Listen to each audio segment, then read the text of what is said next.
Hello, welcome to the Daily Bible Podcast. My name is William Hemsworth. Thank you so much for joining me for today's show. Well, today we're going to cover Matthew chapter 13, verse 36. So we're obviously continuing on in Matthew chapter 13. We're about 3/4 of the way through.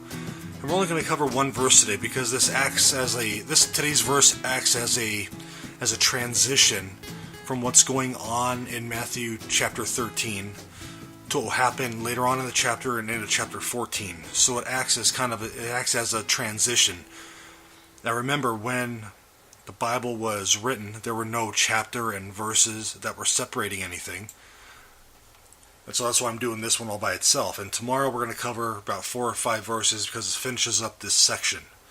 So here we go. Matthew chapter 13, verse 36 says, "Then he left the crowds and went into the house, and his disciples came to him, saying, 'Explain to us the parable of the weeds of the field.'" So up until this point in Matthew chapter 13, Jesus has been teaching in parables to the crowds.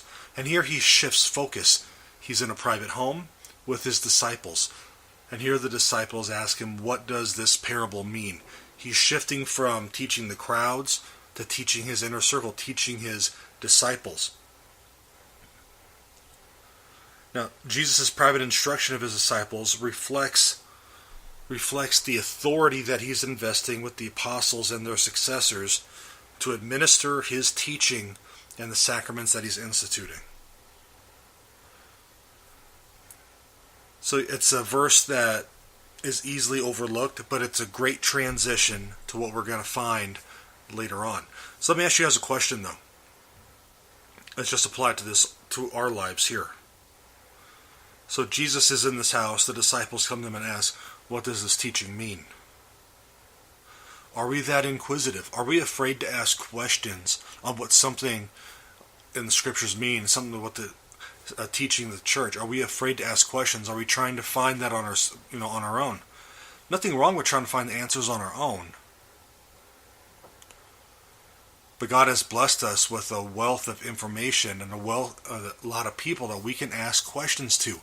A lot of websites we can ask questions to. Our church leadership, our priest, we can ask questions to them. Teachers in the church, we could ask questions to help understand it fully. Are we being prideful and not trying to go that extra mile? Let's be like the disciples. If we're not sure of something, let's ask questions. Let's strive to understand it more. Let's strive to understand it in a deeper way. Let's strive to understand it and seek how we can apply it to our lives. Thank you for joining me on this episode of the Daily Bible Podcast. I'll catch you tomorrow. We'll finish up this conversation between Jesus and his disciples. God bless you. Have a great day.